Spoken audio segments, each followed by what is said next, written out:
Hi.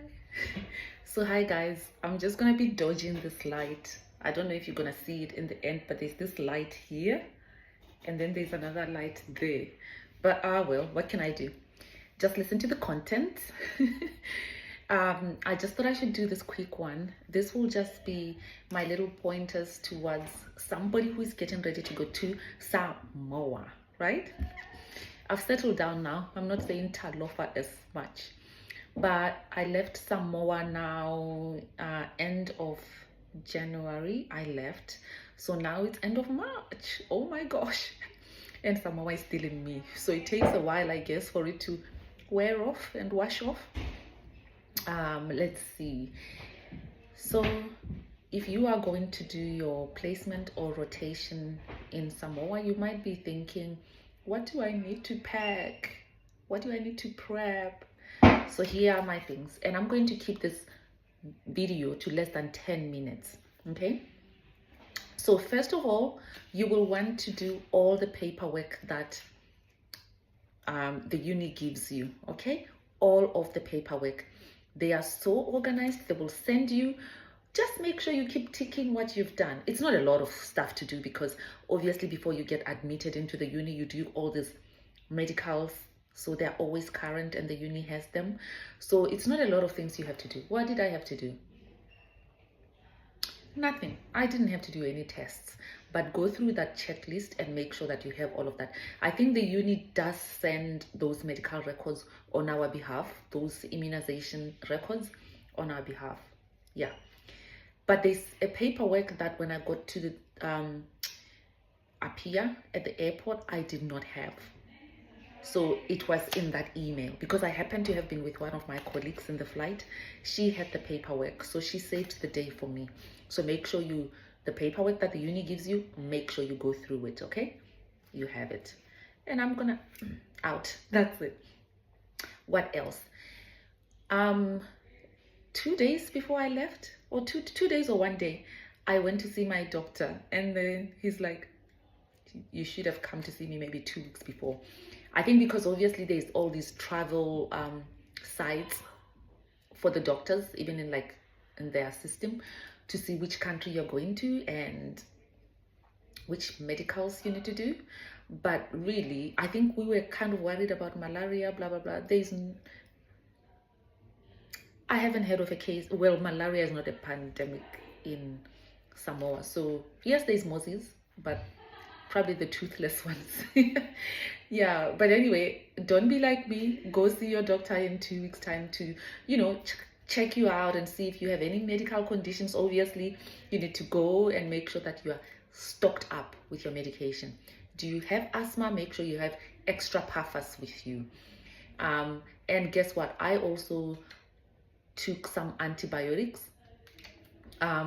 Just because you're going to a new environment, and also the medication might be a little bit scarce there. So I had a whole box of Panadol and amoxicillin. So get your antibiotics. And if you have asthma, for sure the weather there, it can be a little bit humid. So you want to make sure that you have your extra puffers, okay?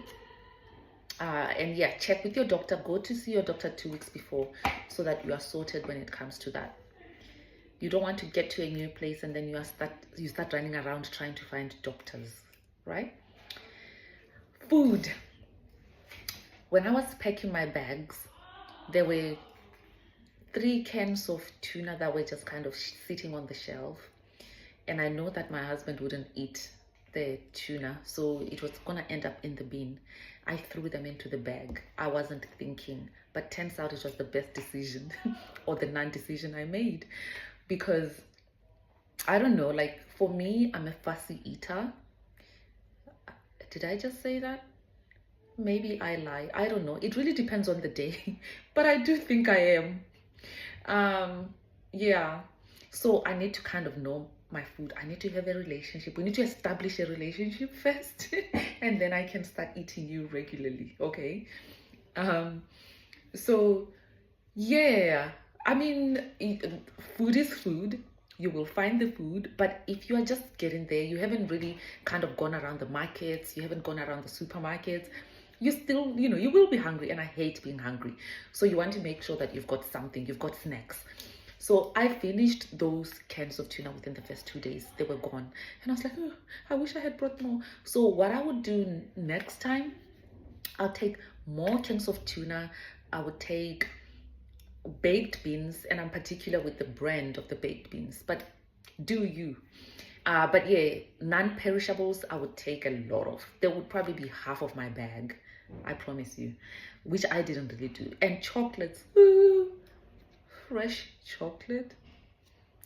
Do get a few slabs, but only if you have self-control, because then you'll finish them in one day.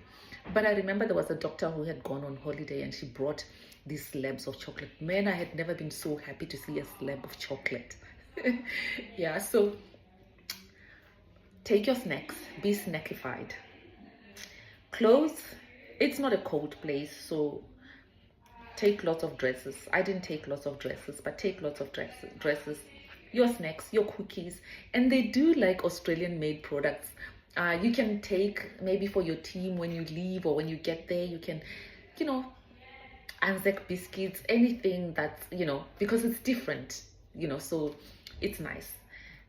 Take your coffee, carry your coffee, because in the hospital they don't sell coffee. Take your coffee. You will discover your supermarkets for sure. There's always an OUM student there, and there's this, because it rains a lot. I went when it was the rainy season. There's umbrellas everywhere. You don't necessarily have to carry an umbrella from here, but there's umbrellas there everywhere you go. You can buy an umbrella for $5 or hand-me-downs from other OUM students. Accommodation, you need to do your research and reserve your accommodation. Accommodation is not readily available, and it is expensive. So you want to start planning for your accommodation. Make sure that you have booked. There's Alex Apartments, there's other places. I stayed at Alex, that's why I'm mentioning their name. You want to book in advance, because you will get there and you will not have accommodation. So make sure. The uni will give you a link. They have different places. Book and keep your record to show that you have booked. We are not doing too bad. We are on 7 minutes. Travel, yeah, there's lots of taxis around. There's local numbers. There's people, you can get their numbers there, so you can always be calling. Depending on the accommodation you live at, their reception will always call a cab for you, so that's no issue. Also, where I was staying, I was walking to the hospital for 5 minutes, so only if it's raining, then you can still catch a cab. Traveling is okay. $5-7. Here is the most impressive thing about Samoa. They are 99 point whatever percent religious. Sunday they close. You will not find a soul anywhere except in church. The main streets, literally every second building is a church building. I really loved that. I love religion. For me, it shows some degree of morality. I loved it. I mean, I didn't attend a church when I was there, but I wish I had had the opportunity to. If I go next time, I will definitely go. I think my friends attended and they said it was really good. And guess what? In the handover meetings in the morning, what I really found humbling, the doctors would open their handover sessions with a prayer. They would pray and ask God that He guides them to look after His people. I loved that. So you go and enjoy Samoa. We are on 9 minutes and 22 seconds. I said 10 minutes and we shall keep 10 minutes. I hope my volume has been loud enough. Yeah, I'm doing my final year, by the way, guys. So you can see the excitement and the volume is down. Yeah. You need to be in it to feel it, to know what I mean. I think my colleagues, when I do this, they really get me. They feel me, Yeah. Anyway, you have a good day wherever you are in the world. smile. 10 minutes, bye.